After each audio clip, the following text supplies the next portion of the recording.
À toutes et à tous, bienvenue sur Télé 50. Il ne se passe pas une minute sur Télé 50 sans que vous ne soyez informés avec professionnalisme. Nathalie Yoko est là pour vous présenter la Minute Info.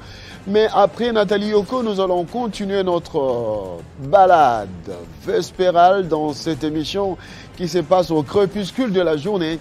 Mesdames et messieurs, vous allez donc recevoir l'occasion de comprendre la quintessence des idées développées par nos invités. Il s'agit donc de Paul Babangou, député national de l'Irimou. Avec lui, nous allons parler de la problématique de l'état des sièges, atouts et obstacles. Le nouveau gouverneur. Les gouverneurs militaires ont pris leurs fonctions.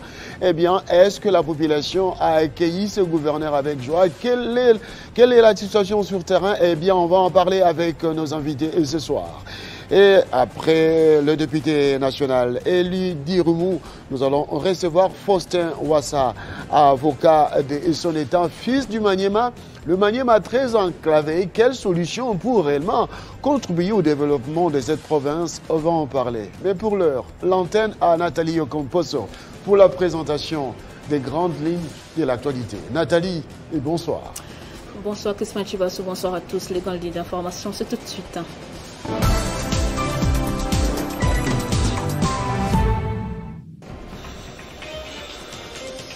C'était une des décisions les plus attendues cette semaine. Le sénateur se sont opposés ce vendredi à la levée des immunités parlementaires de l'ancien Premier ministre Matata Ponyo. Les sénateurs qui a eu l'occasion de présenter ce mois de défense a juré n'avoir jamais détourné l'argent destiné au parc de Bukangalonzo. Début à l'Office de gestion des frais multimodales des audits par le ministre des Transports et Voies de Communication, Chérubin Okende, veut par ces opérations avoir des éléments rationnels pour l'amélioration de la gouvernance de son secteur. Et puis en religion, triste fin des ramadans à Kinshasa, ouvert ce vendredi, le procès en flagrance des 34 personnes interpellées suite aux violences de mercredi dernier au Stade des Martyrs se poursuit. Mais justement, en rapport avec ces émeutes, la communauté islamique en République démocratique du Congo a fait une mise au point sur ces incidents malheureux. Mais elle exige une commission interinstitutionnelle pour faire la lumière là-dessus. Merci de nous avoir suivis de partout. Toutes ces informations seront développées tout à l'heure à 19h juste avec Amina Bayombo. Dans l'autre temps, restez en compagnie de Christian Chibassou pour la suite de Kinshasa Direct. Téléchargez les infos Télé 50 sur www.tele50.cd. Eh bien, Nathalie Yoko, merci pour les grandes lignes de l'actualité. Mais la grande information, c'est Matata Ponyo qui ne quitte pas le Sénat. Il reste au Sénat et ses immunités n'ont pas été levées. Quelques heures. D'ailleurs, c'était le principal sujet aujourd'hui en plénière au Sénat. Et voilà, grâce à Dieu pour lui, il reste sénateur avec tous ses avantages. Toutes ces immunités. Plus de peur que de mal pour Matata Ponyo. Eh bien, on marque une petite pause, mesdames et messieurs. On se retrouve dans quelques instants pour la suite des Kinshasa Direct.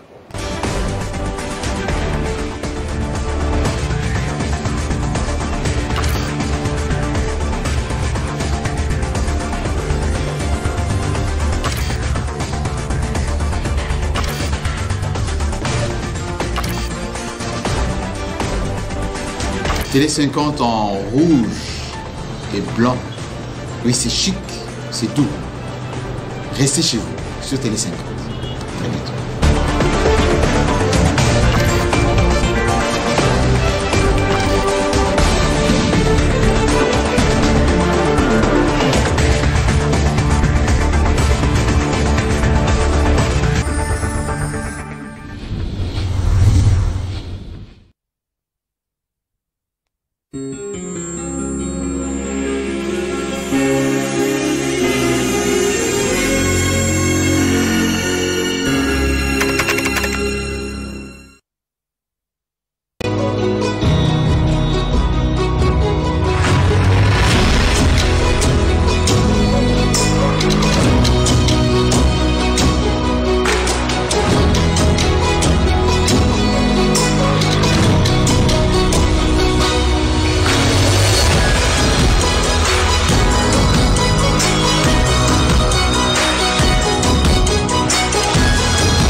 Eh bien, il s'appelle Paul Babangou Ouababou. Paul Babangou Ouababou, bienvenue. Merci, merci les journalistes. Merci d'avoir accepté l'invitation des Télé 50. Vous êtes député national. Elie Dirumou, nous sommes là dans la province d'Elitouri. Bien sûr. La province d'Elitouri qui est en proie à la violence avec cette opération menée par le militaire de la République démocratique du Congo dans le cadre de l'état des sièges. Mais il faut signaler qu'il y a quelques mois, l'Elitouri était en proie à la violence avec Codeco. Est-ce que aujourd'hui, l'état des sièges, le militaire congolais motivé par ces discours tenus par le chef de l'État et tout un peuple qui est derrière ces hommes en armes, est-ce que sur terrain, vous qui êtes élu national, vous sentez que la sécurité est en proie d'être réinstallée? Merci, messieurs les journalistes, pour la parole nous accorder une fois de plus à travers la Télé 50. Messieurs les journalistes, de prime abord, je parviens que je puisse d'abord cerner cette notion de l'état d'urgence ou l'état des sièges. D'autant plus que dans la tête de nos compatriotes ou des citoyens, ils prétendent que l'état des sièges, comme l'administration civile, étant remplacé par l'administration militaire, que vraiment c'est une chose dans laquelle les droits de l'homme ou bien les droits humains ne seront pas respectés, d'autant plus que les hommes en uniforme, par moment, ils abusent de leur pouvoir. Alors je pense les pouvoirs originels constituant lors de la rédaction de notre Constitution, il a été tellement prudent, il a déjà prévu à l'article 85 de la Constitution quid de l'état d'urgence. L'état des sièges. D'urgence ou l'état des sièges. Que dit la loi? L'article 85 de la Constitution dispose, lorsque des menaces immédiates, lorsque des menaces graves immédiates qui touchent directement à l'indépendance et à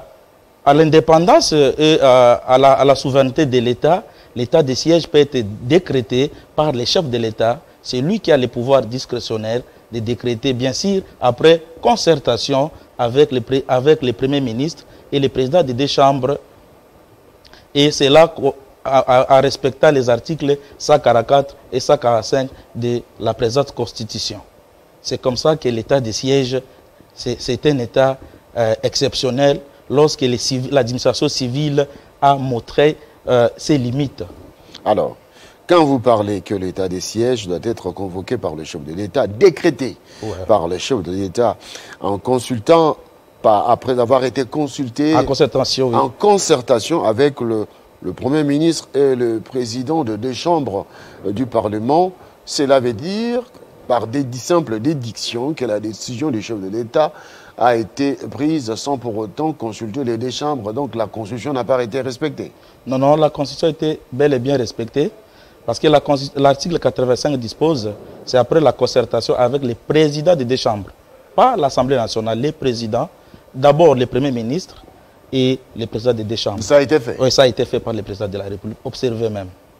Alors, à ce jour, les gouverneurs militaires ont atterri dans les territoires concernés. Vous êtes député national, c'est que vous avez les antennes, vos électeurs, la base, qui vous informent sur terrain de tout ce qui se passe. Alors, à ce jour, est-ce que ces gouverneurs ont été reçus avec pompe, avec joie par la population, ou il y a la crainte?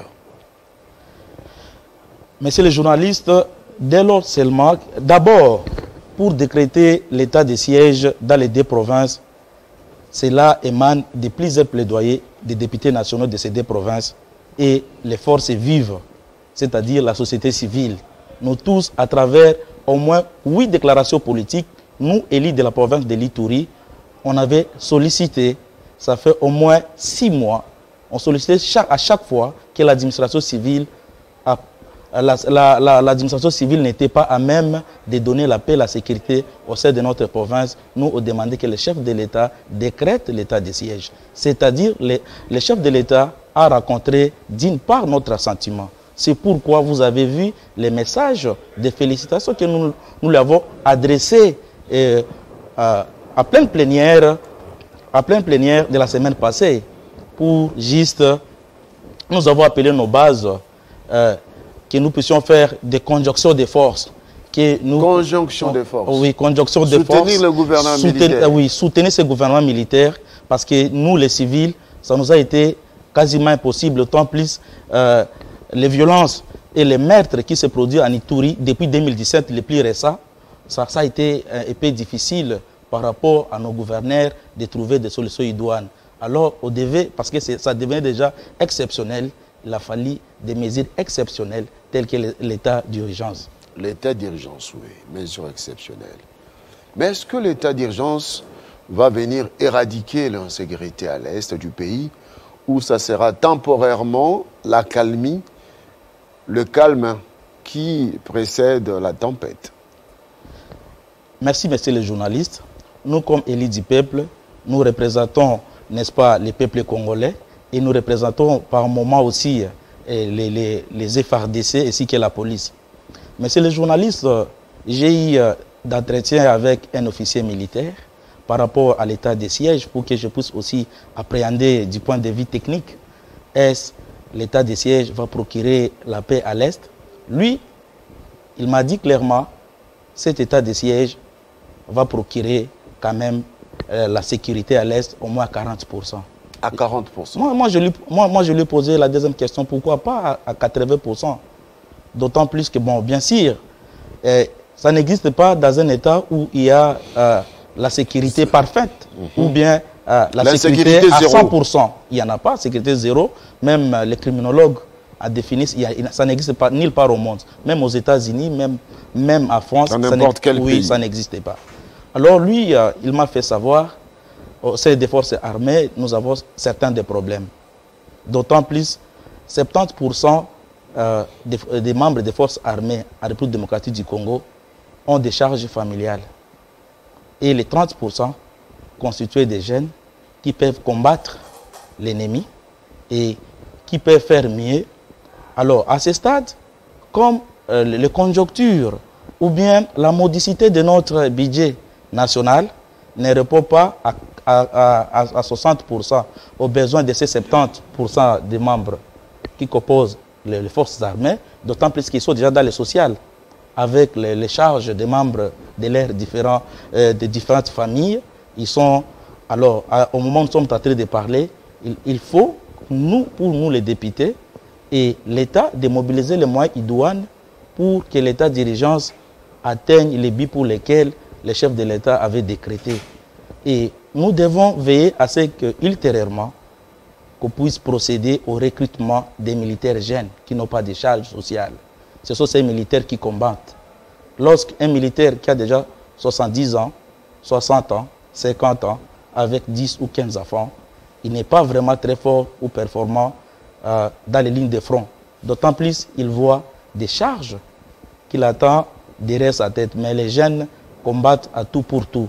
Alors, pour que cette mesure puisse normalement réussir, on doit associer les jeunes militaires qui n'ont pas assez de charges et leur donner des moyens idoines pour combattre aux côtés des zones opérationnelles qui existent bel et bien depuis bien longtemps en Ituri et dans la province du Nord Kivu. Alors, c'est pas ça le souhait, qu'on puisse amener les militaires jeunes pour combattre ces fléaux. Là, on peut atteindre au moins 70% les buts pour lesquels d'éradiquer ces phénomènes des groupes armés nationaux et étrangers dans les deux provinces.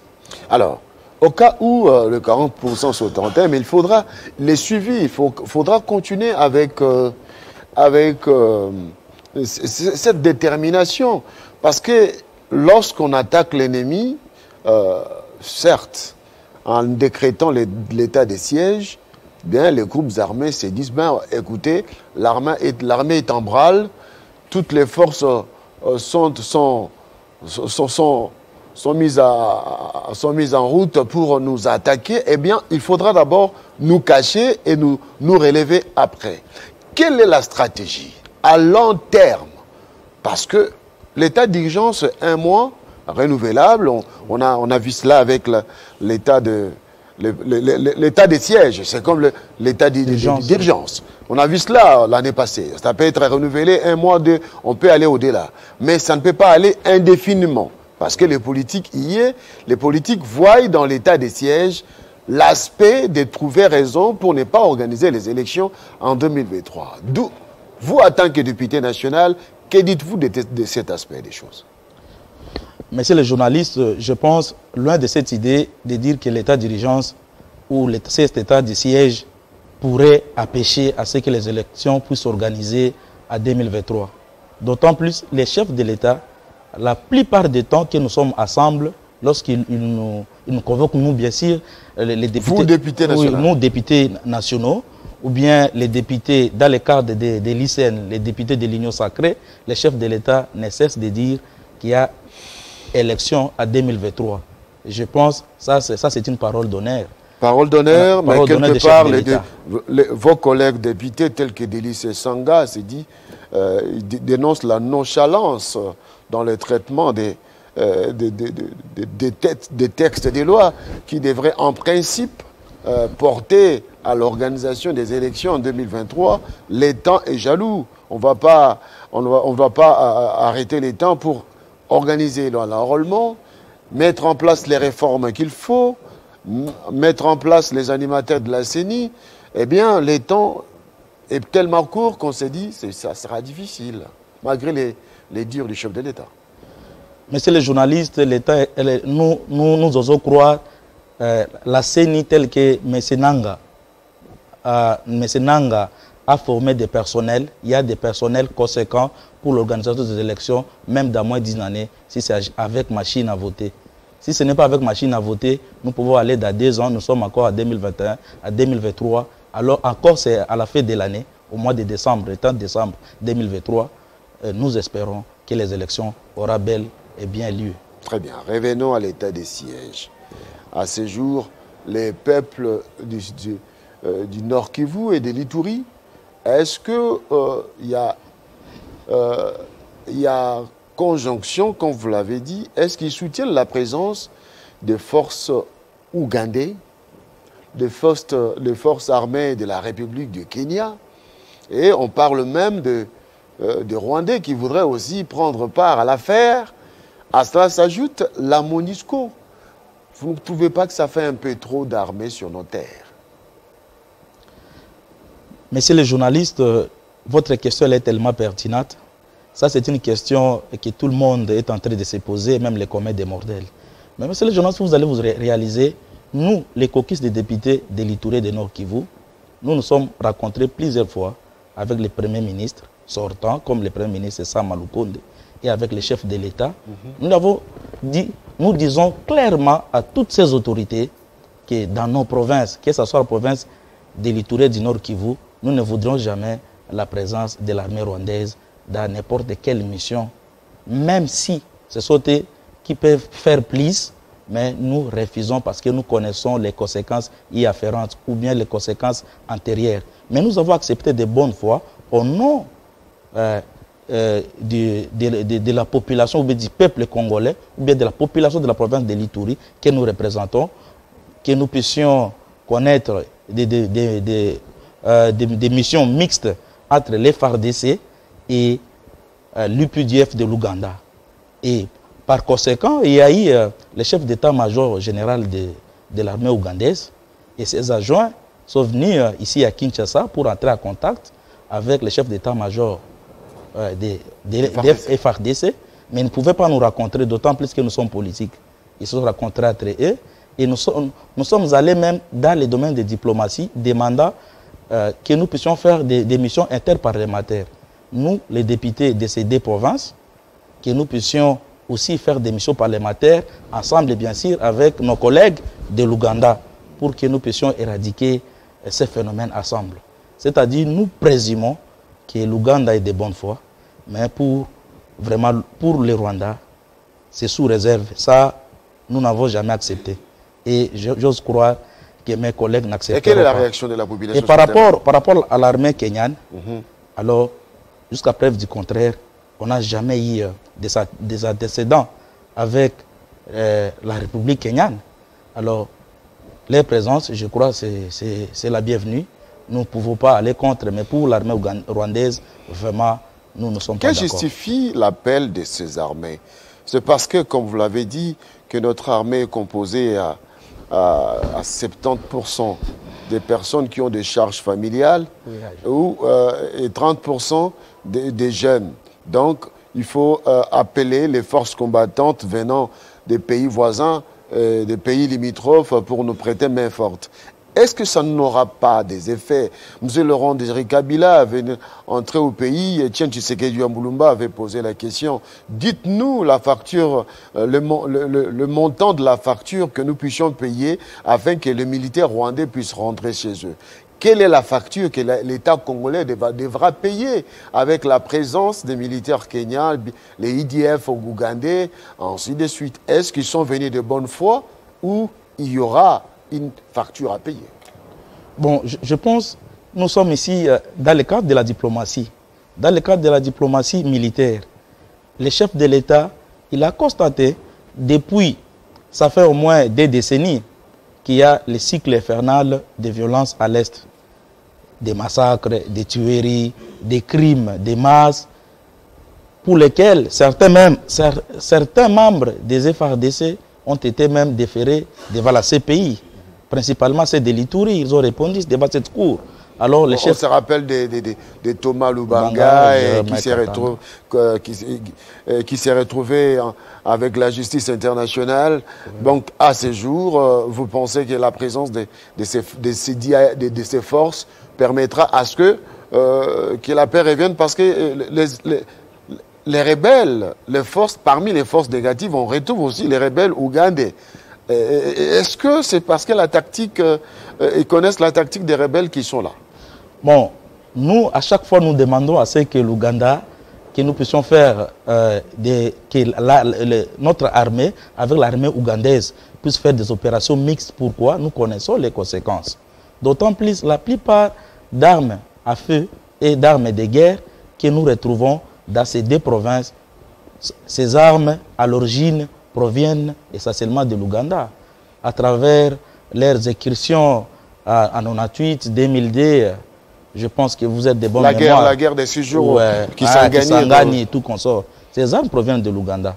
Et aujourd'hui, s'il y a trouble des quiétudes publiques, il n'y a pas la paix ou la sécurité dans les deux provinces si haut citées, c'est parce qu'il y a certains des fils d'Imilié qui continuent à collaborer avec certaines des personnes de mauvaise foi par rapport à notre pays qui habitent la République serbe de l'Ouganda pour acheter des armes et même importer. Alors, les invités, ce n'est pas les faciliter la tâche de faire entrer facilement les armes.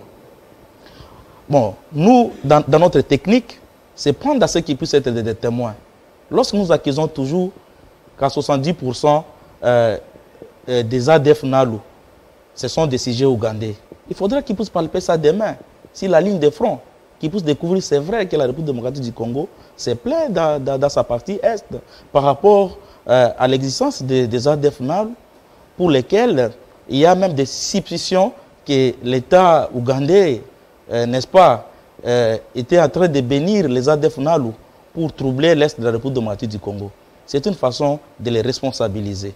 Nous ne pouvons jamais éradiquer les ADF NALU dès lors que nous ne associons pas l'Ouganda. D'autant plus que les ADF NALU sont des rebelles, laissés, les rebelles ougandais, ils étaient en quête du pouvoir en Ouganda. Mais vu l'État ougandais a pris des mesures tellement contraignantes et d'attaques, action-réaction contre ces groupes rebelles qui se sont installés depuis longtemps dans l'Est de la République, depuis 1984. Donc, leur présence est très nécessaire pour éradiquer le phénomène ADF NALU, d'autant plus une bonne partie des ADF NALU sont des sujets ougandais. Et les armes avec lesquelles ils entretiennent des mutineries dans ces deux provinces et des massacres ou désolations proviennent de la République serbe ougandaise. Alors, il est tellement impérieux leur présence. Babangou Wa Badou, merci. Merci d'avoir accepté l'invitation de Télé 50. On a compris beaucoup de choses, surtout en rapport avec l'état des sièges, l'implication des forces ougandaises, des forces de la République ougandaise dans ces opérations de l'Est. Merci beaucoup. On aura le plaisir de vous recevoir dans d'autres émissions prochainement. Merci, c'est à nous de vous remercier. Mesdames et messieurs, nous marquons donc une petite pause. On se retrouve dans quelques instants pour recevoir Faustin Ouessa, avocat et fils du Maniema. Tout de suite.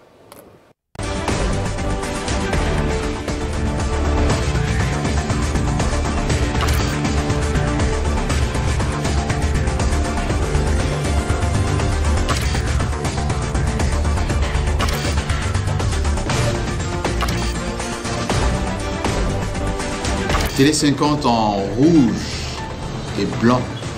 Oui, c'est chic, c'est doux. Restez chez vous sur Télé 50. Très bientôt.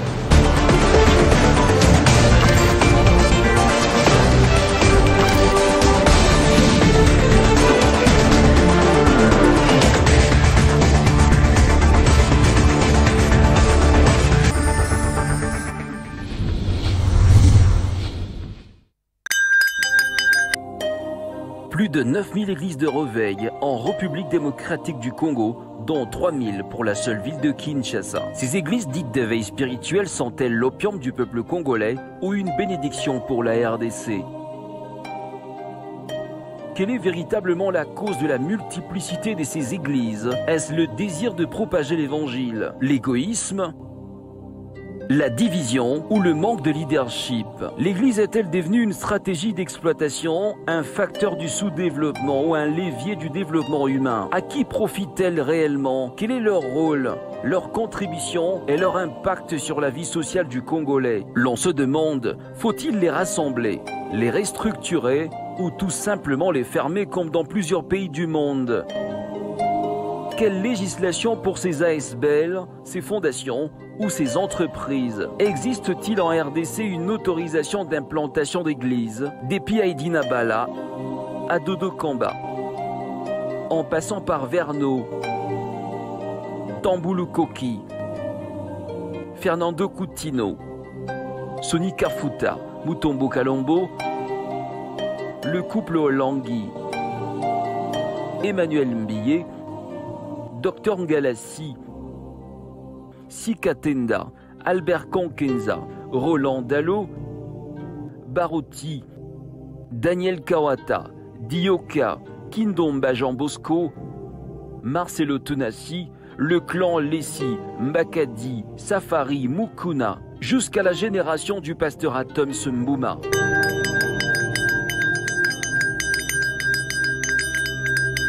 Qui contribuent réellement sur l'épanouissement des fidèles. Et comment le font-ils? Par ailleurs, églises catholiques, protestantes, kimbanguistes, musulmanes, de réveil et primitives, sont-elles réellement apolitiques? Et quelles sont leurs approches de l'émergence de la RDC? Toute la vérité, et rien que la vérité, est à suivre ce dimanche dans Focus, émission culte, présentée par Jean-Marie Kassamba.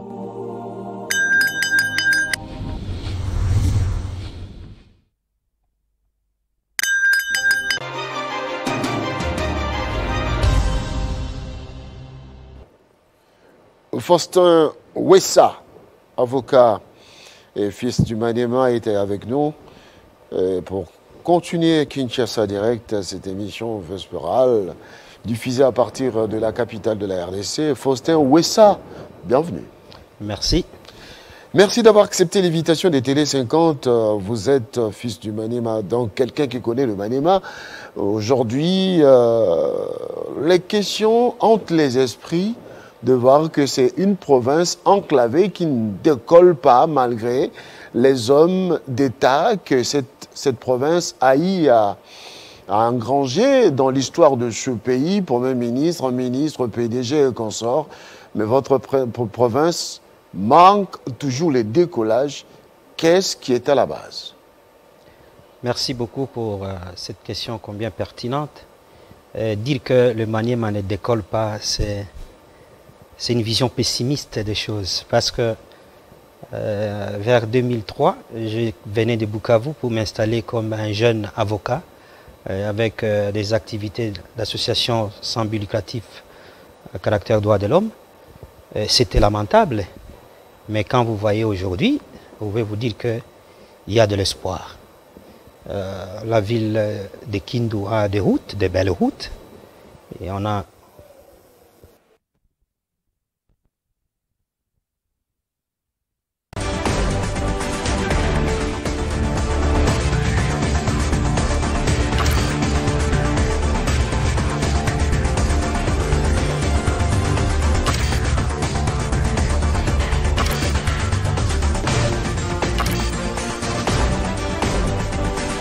Télé 50 en rouge et blanc. Oui, c'est chic, c'est doux. Restez chez vous sur Télé 50. Très bientôt.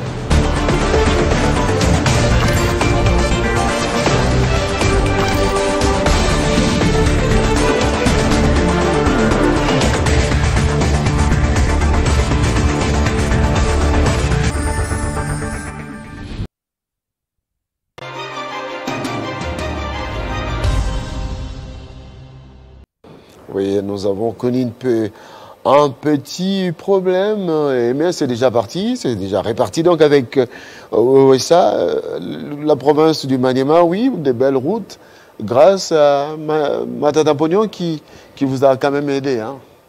Oui, il ne nous a pas aidé, il s'est aidé parce qu'il est fils du coin. Quand nous parlons de belles routes, c'est aussi exagéré un peu. Les belles routes dans la vie de Kindu, je dois préciser, parce que les routes à dessert agricole sont dans un état lamentable. Et c'est parmi les grands soucis pour drainer le développement au niveau des territoires vers les chefs-lieux de la province. L'enclavement, oui, le Maniema n'a pas choisi ses frontières, c'est l'accident de l'histoire de la nature. Mais dans les temps, le Maniema était desservi par ses voisins, donc les autres territoires, disons le voisin, les autres provinces. Et dans les temps, on nous a dit, nos parents nous ont démontré qu'on pouvait faire Kindu, Bukavu avec une voiture coccinelle. Donc c'était faisable. Ce qui est arrivé au Maniema, c'est beaucoup plus la question de la guerre. La guerre a frappé plusieurs provinces, surtout les provinces qui étaient enclavées. Le Maniema était le grenier du Grand Kivu. Donc on pouvait avoir les riz de bonne qualité dans le Kassongo, dans le Lubutu, le Punia. Ben aujourd'hui, il y en a qui produisent mais qui ne savent pas évacuer ces produits, faute des routes. Ça c'est le premier problème. Un autre problème, le Maniema a des potentiels ou a des potentialités, singulièrement en ce qui concerne les minerais. Il y a aujourd'hui, on peut parler de l'or, de la castérite, mais il y a encore d'autres minerais qui ne sont pas encore connus parce que vous savez qu'en matière de minerais, il faut avoir une étude sérieuse pour savoir réellement qu'est-ce que regorge nos sous-sols. Et donc, à l'époque, avec la Somenki qui était aussi la Jekamine du Kivu, disons ça comme ça, avec la baisse des prix des minerais, la Somenki était tombée en faillite et on a dit fermer. Et comme qui dirait l'ironie du sort, la guerre est venue. Tous les charrois de cette société a été emportés, disons entre guillemets, par l'effort de guerre ou par les pillages. Tout ce qui était comme réserve des coltans, des cassitérites était parti. Bref, la société est restée en hibernation. Il a fallu l'arrivée des musées qui a créé d'abord Somiko pour, après le partage, après l'échec de l'arbitrage qu'il y a eu entre Banro et l'État congolais. Donc on a laissé Banro dans les zones aurifères. Et la Somiko, aujourd'hui Sakima, est restée dans les zones stanifères. Et cette société, si elle est relancée, suivant le programme que nous venons de suivre aussi le nouveau gouvernement, je crois que ça va donner de l'emploi. Donc comme l'Amiba, voilà. La Somiko dans le Maniema se trouve Sakima. Sakima. Oui, SA. SA, c'est l'entreprise qu'il faut pour redonner du travail au fils du Maniema. Tout à fait. Non seulement donner du travail, mais aussi, il va sans dire que même certaines routes étaient soutenues par cette société parce qu'il fallait l'évacuation de minerais. Donc il revenait à la société de maintenir certaines routes à travers les cantonnages manuels, mais il faisait aussi revivre la SNCC parce que vous savez que tous les produits agricoles venaient du Maniema. Donc on amenait les riz, l'huile de palme vers Lubumbashi, Kalemi. Et de retour, il y a aussi le matériel de la société qui venait. Donc il y avait moyen de redynamiser cette économie. Donc ça vous rappelle l'époque, la belle époque de Kambele Mututa Maniema. Voilà. Sauf pas dans le sens de Maniema Kutoke Boy. Alors, aujourd'hui, quelle est la situation du Maniema? Vous avez des hommes intelligents, des hommes qui ont pignon sur eux, les hommes qui peuvent réellement porter le management de la province sur la place internationale et avoir des capitaux. Pourquoi ça ne marche pas dans ce sens? Oui, c'est ça qui, on pourrait dire, contraste, parce que vous avez des valeurs dans les humains, c'est la première ressource, les ressources humaines, comme vous venez de souligner, et tout d'un coup, on se trouve dans un état presque de fatalité. C'est une question de leadership. Peut-être que je vais un peu emprunter les concepts chez le professeur Matata Pogno, qui parle de manager et de leader. Et c'est ce distinguo-là qui peut aider certaines personnes à comprendre. Tu peux être très intelligent, tu es manager, tu peux trouver comment avoir de l'argent, mais un leader, c'est autre chose. Un leader, comme il a toujours bien souligné, tout le monde est né leader, mais ne le devient pas lorsqu'on n'a pas suivi un profil, notamment la discipline, la conviction et d'autres valeurs de moralité, l'éthique. Je ne dis pas qu'il n'y en a pas au Maniema, il y en a beaucoup. Mais il y a un aspect qui choque, c'est l'esprit fédérateur. Parce que si chacun pense que je vais apparaître leader, moi Faustin, et je vais écraser l'autre qui est à côté, c'est violer ou aller à l'encontre de ces gros principes qui dit l'union fait la force. Et c'est parmi les aspects que vous allez voir qu'on fustige au Maniema. On aime travailler en cavalier solitaire. Et si on ne quitte pas cette vision, ça sera après l'autre, il n'y a plus rien, parce qu'il n'y a pas une chaîne. Lorsque les aînés sont soudés par les jeunes vont hériter des aînés, et ainsi de suite. Et c'est ça le principe de préparer les générations futures. Mais lorsqu'il y a une espèce de fissure, il y en a, comme je vais vous donner une blague, qu'un enfant, quand le musée Kabila est arrivé, il a dit, est-ce que, je vais parler en Swahili, est-ce que Mobutu est toi ça, est-ce que c'est ça notre Mobutu? Parce que l'institution président était calquée sur les noms d'un individu. Et c'est la même chose pour le leadership. Le leadership ne laisse pas son nom, il laisse une philosophie, il laisse un message, il laisse une expérience, il laisse un patrimoine, il ne laisse pas son nom. Maintenant, à travers son patrimoine, évidemment, on peut baptiser que c'est la route Matata Pogno, c'est la route Tambemamba, c'est la route Kokonyange, la route Matenda, la route, je ne sais pas, Honorable Baté. Ça c'est autre chose. Mais le patrimoine qu'on laisse, c'est ça que nous, jeunesse, on pourrait hériter. En disant, nous devons suivre l'exemple de tel aîné, et cela peut nous constituer une valeur ajoutée dans notre vie, au-delà de ce que nous avons appris dans nos universités respectives. Et donc, je crois que, sans pour autant me répéter, nous avons quelques leaders, mais nous devons encore travailler davantage pour travailler dans ce qu'on appelle travailler à l'unisson et laisser aux jeunes une marque de développement dans leur province et non une marque d'imiter que je serai moi aussi député. Tout le monde ne peut être député, tout le monde ne peut être ministre. Nous avons vu l'espace Grand Bandundu s'organiser.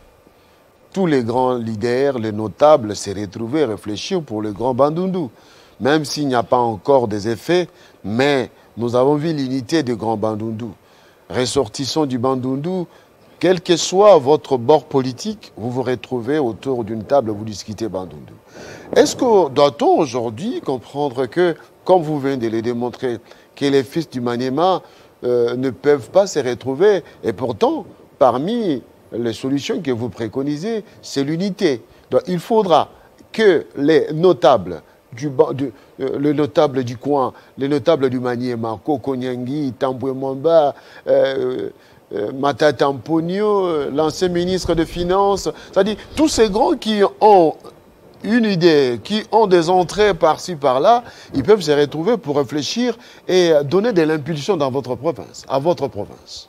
Tout à fait. C'est le vœu le plus ardent que nous pouvons souhaiter. Ça sera un grand moment dans l'histoire. Oui, je crois qu'il y a des tentatives d'initiative ici et là, mais ça n'a pas encore eu d'impulsion au vrai sens.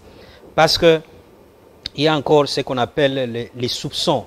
Hein. Tout le monde pense que l'autre peut, et en amenant l'autre. Si je parle, je serai derrière le leadership de celui-là. C'est l'ego. Hein. Donc tout le monde pense que d'abord il faut que mon nom apparaisse. Mais il y a aussi un autre aspect que je peux dire, peut-être que je ne maîtrise pas les balles. On oublie Chadari. Aussi. Oui, Chadari, candidat président, qui était un honneur pour le Maniema. Et donc je dis, le Maniema, c'est aussi, comme disent les uns, c'est une constellation aussi des tribus. Et oui, ça c'est un aspect. Constellation des tribus, voilà. Il n'y a pas homogénéité des tribus. Comme dans d'autres, comme dans les Kivu, il y a aussi quelques tribus, mais vous pouvez trouver qu'il y a une tribu comme les Bassi sont majoritaires. Et donc, lorsqu'on fait une cause commune, c'est une cause qui est portée. Et dans les Maniema, il n'y a pas de tribus majoritaires? Non, pas vraiment. Il y a peut-être des camps. Des camps qui se fédèrent. C'est pour cela que tu peux trouver, les gens disent le nord, le sud, des trucs comme ça. Mais cet aspect des tribus amène aussi une autre différence de vision. Et la vision de l'autorité, et la vision du pouvoir, et la vision du développement. Il y a aussi cet autre aspect, l'aspect religieux. Vous savez que le Maniema est à prédominance musulmane. Et donc, certaines cultures ne concordent pas nécessairement avec la culture chrétienne. Et celui qui est dans la culture chrétienne peut voir autrement que celui qui est dans la culture musulmane. Ce n'est pas pour autant dire qu'il y a une culture qui est supérieure à une autre, mais c'est la différence des visions qui peut ne pas nous aider vraiment à cette cohésion. Mais je ne suis pas pessimiste. Mais non, pourquoi ne pas prêcher l'unité dans la diversité? Effectivement, ce qui serait une valeur, une richesse en plus. Mais c'est ça, c'est pour cela que nous en appelons à la conscientisation, non seulement de nos aînés, mais de nous jeunes aussi. Parce qu'il y a des jeunes qui pourraient et qui pouvaient booster aussi cette unité. Parce que ces jeunes, il y en a qui sont pro-tel, et d'autres qui sont pro-tel, et il y a d'autres qui sont neutres, des acteurs de développement. Et si ces deux ou ces trois pros peuvent se mettre ensemble comme jeunesse, une nouvelle richesse, hein, ça peut aider peut-être les aînés à corriger cette désunion entre guillemets. Mais ce n'est pas vraiment trop fatal, mais je pense que nous manquons cet esprit fédérateur qui proviendrait des personnalités dans notre province. Il y a encore des tentatives, nous pouvons citer tout ce que nous avons cité, mais l'esprit fédérateur, c'est notre vœu ardent pour que le Maniema puisse aller de l'avant. Comme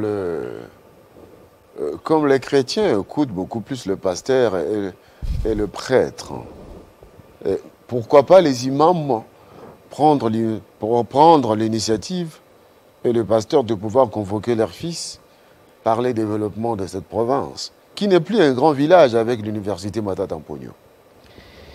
Oui, bon, d'abord, je voulais aussi améliorer. Il y a deux grandes universités maintenant à Kindu. Ah, il y en a deux. Oui, ouais, la visibilité grande est Matata Mponyo. L'université officielle, qui est une très grande. Et coup de chapeau au fait docteur Manga qui nous a quittés. Docteur Manga. Qui était le premier recteur, parmi les premiers recteurs, il n'est pas le premier, mais parmi les premiers recteurs de cette université. Il y a l'université Matata Mponyo avec une vision moderne, parce qu'il a choisi les facultés qui n'étaient pas dans nos universités officielles à Kindu. Je crois que au lieu de croire que tout est fini, l'espoir est devant nous. Mais c'est à nous d'utiliser l'outil que Dieu nous a donné, tous ces potentiels qui sont dans le Maniema. Et surtout avec cette crème intellectuelle qui sort des universités. Voilà. Il faut utiliser ça et c'est à nous les jeunes d'apprendre, d'avoir aussi la conscience de ne pas continuer à jeter le pierre sur nos aînés pour dire qu'ils n'ont rien fait. Il ne faut pas jeter de l'opprobre. Comme qui dirait que inutile d'inciter parce que vos aînés ont échoué. Non, c'est pas ça. Nos aînés n'ont pas échoué. Ils ont fait quelque chose et ils continuent. Il y en a d'autres qui continuent à faire quelque chose. Mais nous aussi, les jeunes, ne restons pas dans l'attentisme, voulais-je dire, mais aussi cette culture effrénée de croire qu'on ne peut devenir riche qu'en faisant la politique. Et ça a mis certaines personnes, des jeunes chez nous, à une culture d'attentisme. Ils sont là au téléphone pour dire « Leader, nous voulons ceci ». Et le temps d'aller au champ, on n'en a plus.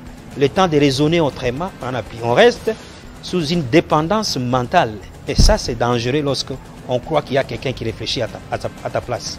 Merci. Donc pour moi, ce serait ça le grand conseil à donner et à nous-mêmes et à nos aînés qui doivent nous accompagner. Ouais, le développement du Maniema passe par la prise en charge collective des fils et filles de cette province. Merci beaucoup à Faustin Wessa. C'est moi qui vous remercie. C'est votre nom? Oui. Faustin Wessa. Faustin Wessa. Du nord, du sud, dans le Maniema? Alors, je viens du territoire des Pangui. Oh, c'est un Panguistanais. Voilà, un Panguistan. Donc, je salue tous les Panguistans. Voilà, merci beaucoup. Mesdames et messieurs, ça n'est donc fini avec Kinshasa Direct. Je vous retrouve mercredi dans 50 bonjours à 19h heure de Kinshasa. Retrouvez la grande édition du journal sous la présentation d'Amina Bayomo. Et quant à moi, je vous dis, restez en bonne santé. Au revoir. Que Dieu vous bénisse.